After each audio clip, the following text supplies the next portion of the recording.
You said you ran into him.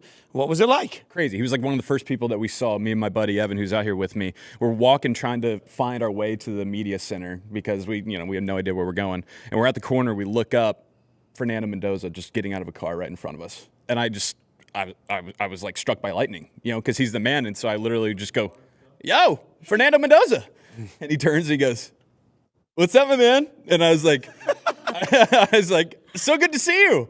And he just goes, "Yeah, great to see you too, buddy." And then he just kept walking. And I was like, I don't know if he knew who I was, but it was exactly what you'd expect from Fernando Mendoza. Biggest smile, just so happy. It was awesome. He is nothing if not consistently genuine and precious. Uh-huh.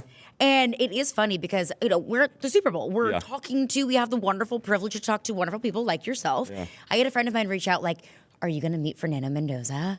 And I'm like, there's a million famous people that I can meet. It wasn't Bad Bunny. It wasn't, whatever celebrity. It was the Indiana quarterback, which is crazy to see the cultural phenomenon he's become. He's the moment. He really is right now. He's like the it guy, probably is on the cover of all the magazines. He's that dude. So it was crazy. Fernando Mendoza and Sourdough both having moments. Whoever's doing their PR. Sourdough's been having, I feel like it's been a long moment. I'm kind of You're done over with sourdough. No, now I just want to watch Fernando try and make sourdough. Sourdough with Fernando. We're just pitching stuff. Fernand Sourdough.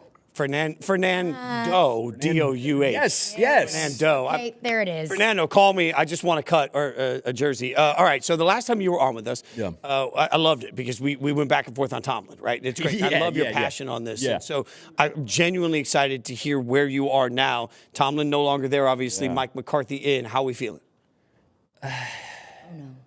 Yeah. There's a promise there, I think. I like the change because, as you guys were well aware, it was just time. Some things needed to be split. It was just time for him for the Steelers and Mike Tomlin to be no more. You get your mind wrapped around all these kind of crazy, exciting hires, and typically the Steelers have, with their history, gone with a 30-something defensive-minded guy who you're probably going to plan to be there for 20 years. So it was just literally – no one in my lifetime, not even my dad's lifetime, have experienced what we're experiencing with the Steelers hiring a 62-year-old coach. It's just uncharted territory because Chuck Noll, 30s defensive. Bill Cowher was like 36 defensive. Mike Tomlin was, I think, 34, 35. It just doesn't happen. What I will say is thank the Lord that it is an offensive-minded guy.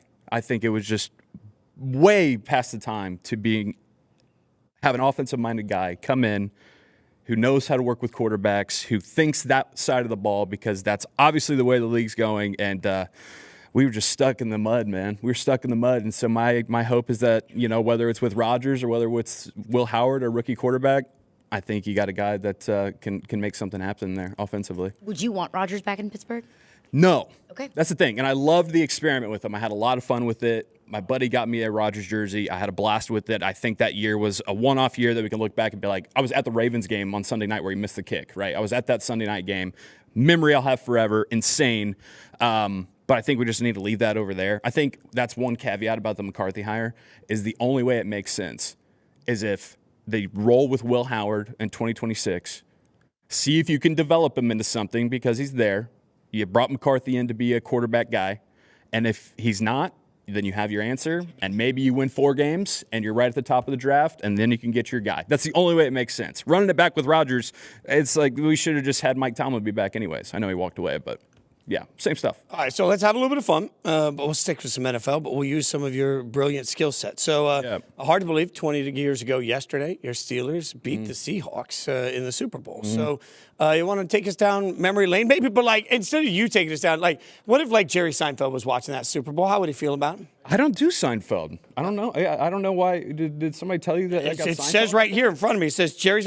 You know what? Whoever you want to go as the Super Bowl, whatever voice you want, you're watching the Super Bowl. I'm just reading. I'm Ron Burgundy. It says it there. But whatever voice you want. I do the Seinfeld sketches. I don't have a Seinfeld impression. Look at that. Okay. I do love the Seinfeld sketches. Thank you so much. Wherever you want to go with it, we just want you to do great things. So they're saying Kiper. I hear the Kiper. Oh yeah, well sure. Look, look back at that Super Bowl in Detroit. It was very, very cold. Didn't make it out very much. I stayed in. I watched a lot of film. I was already looking forward to the draft. I really didn't watch the Super Bowl because I was already moved on to the draft. I know that Big Ben didn't play very well. I did have him as first overall quarterback in 2004. He didn't live up to the expectations, but we did have a lot of fun with it, and the Steelers came away with the win.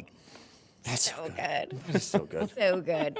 I did talk to Jeremiah Love yesterday, Yeah. and I asked him, like, where do you want to go? Like, where is like your desired destination draft? He was like, well, my parents are big Steelers fans. Oh, So, I didn't know that. I love Jeremiah Love. That's great. Does Mel Kiper love Jeremiah Love as well? Oh, sure. Love. Gotta love. Don't hate love. Love. Yeah, I just go crazy with Kiper. Yeah, he just loves him. Give a little Saban for us because everybody loves Saban. So, give us your thoughts. I knew that you were going to bring me in here and have me do Nick Saban for you. All right, I'm trying to stay away from Saban a little bit, but I can't get away from him because everybody thinks of me and they think of Nick Saban. So I'm going to come in here early. He got me waiting in the lobby for 45 minutes. I don't know what I'm doing. I can't get a coffee. I can't get anything except the water. But now I'm here and I'm having a good time with you. So I'll take what I can get. All right. Have you done Saban for Saban? No, but I met him. Okay. And he didn't know that it was me. And he shook my hand, and I said, Coach, Joey Mulinaro, so good to finally meet you, as if he would know who I was. And he just looked at me and goes, yeah, well, all right. Walked away. You mentioned like being Jack. starstruck or meeting crazy people. I've been lucky in my life to meet a lot of incredible people. Yeah, me too. The Saban thing, the first time I talked to him, I got to admit, I was intimidated. And he's a wee little man. Like, he's a wee little man to be that intimidating. And I don't know why. I'm looking at a wee little pawpaw, and all of a sudden, wee little pawpaw, I just had it in my Any brain. wee little pawpaw, though. It's Nick Saban. Like, it's just, I was scared. I'll tell you what, softest hand ever, though. It was such a very, very soft, warm, moisturized pawpaw hand, like you said. Yeah, it was very comforting. Regimen. Yeah, but it was. He's doing for him. Keep doing it. We mentioned Aaron Rodgers. Will he come back? Is he going to Pittsburgh? Is he going to retire? So we got some, great star quarterbacks: Peyton Manning, Andrew Luck. How would they give Aaron Rodgers advice of how to proceed? Obviously I stepped away way earlier than Aaron, so maybe not the one to give the advice there, because I went a different route. But we're both California guys. He went to Cal, and I went to Stanford, so I don't care for him too much. But I wish him all the success. I do. How do you decide which voices you want to take on? I try to just I see somebody who has maybe they got to have a little bit of a distinguished voice, right? You find something that's going to stick, that when people hear it, they're going to be like, oh. And then also just topical, I try to stay in the moment. I mentioned Fernando. I don't have one. I'm trying to work on a Fernando because I feel like there's some distinctiveness there with how cheerful he is and, kind of the pattern with how he talks, It's a little robotic sometimes. You can tell that things are churning up there for him. But yeah, I try to, those are my two things, is there's something that's distinct there that I think that I can do. And then also if they're kind of topical, right? How did you land on Mahomes? Obviously that's a very distinct voice. So I was for a while, I was I got it. There's something there. I got to try to do that. And I realized that Mahomes is just Coach O brought up a few octaves and enunciated, right? So Coach O is kind of this is very technical here. I'm getting very technical. I love this. It's kind of deep down in the throat, almost to the chest, right? You got Coach O, man. He's son of a here on Yahoo Sports Daily, man. I'm ready to go back and talk to the Tigers, right? He's got him back there, and you can't understand anything he's saying. So you go from there, you raise it up, and instead of talking where people can't understand you, you just enunciate the words more. So you say, go Tigers, you're excited to be here at Yahoo Sports Daily. You see myself up there with my headband. People think that it's very Kermit the Frog, but Kermit the Frog is almost more Al Michaels, right? It's almost down here where you're Kermit and you're Al. And then, so that's not as much Mahomes, right? Because there's no gravel and Kermit. Kermit is all right here. It's very, do you believe in miracles? Yes. A little bit of Frank Caliendo that comes out there. Yeah. Shout out Frank. I know he was on here. Love that guy. Such an inspiration to everything that I've done, obviously. But yeah, so Mahomes isn't Kermit. He's Coach O, higher pitch. And you can just understand what he's saying. It's incredible. He's incredible. Really incredible to watch you work, dude. Totally. You know what? Sorry, go ahead. Yeah, no, go ahead. No, my one that I've been having a lot of fun with recently is Gronk. That's really been a really fun one. I keep hearing the producer. I don't know if they're saying that I should. No, he was saying that he would love to hear your Gronk. That was all. Like, don't. He's talking to me just to make sure that I can keep traffic going. Yeah. But yeah, so my favorite thing about Gronk is that he's made a career of playing the dumbest guy ever, and then people on TV are like, yeah, let's have him on to talk about everything. It's kind of an interesting dynamic. It's like, why am I listening to Gronk break down football when he's made a career of like being the big dumb guy? Get the Emeka big boo moments. Yeah, right, exactly. So it's just I always like to picture Gronk, and he's like, so I'm here on Yahoo Sports Daily, and if it wasn't every day, then it'd be called Yahoo Sports Weekly. Like, if it wasn't live, it would be Yahoo Sports Taped, like that kind of stuff. So I had one go viral recently where I was him talking about like the NFC Championship game, and he was like, so that's the thing about Seattle is they call themselves the 12th man, and that's one more player than you're allowed to have on the field, so LA's going to have to account for another player that they're not used to. That's incredible. Gronk is, I met him last year, and he was very scary. I was like, please, just I do this for fun, don't hurt me. And he was like, you're the impersonator, huh? I think your me is about a C, but I like your Bill Belichick. And I was like, all right, I'll take it. So, Can we hear a Bill? I mean, that's the thing is like my Bill is just what everybody does with Bill. He just We're on to right. Cincinnati. He's just very he just kind of is not happy to be here, and he just doesn't really say anything at all. He kind of whispers everything. Right. I mean, that's all it is. Right, right. So. But it's interesting because you say like his impression of him was a C. Yeah.